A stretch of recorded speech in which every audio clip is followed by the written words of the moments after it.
Today, for my 100 days of nature art, I had a broken piece of a stick and I used it to score into the paper, and I think created some really interesting marks. And I just dragged it across the paper, and actually it was a larger stick and it broke into different pieces, and it just started making these marks right into the paper. And I like that. It felt really natural, like grasses or wheat or something.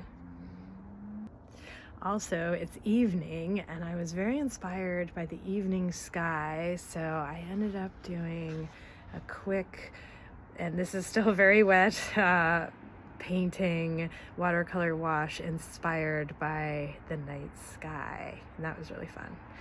So that's today's nature art.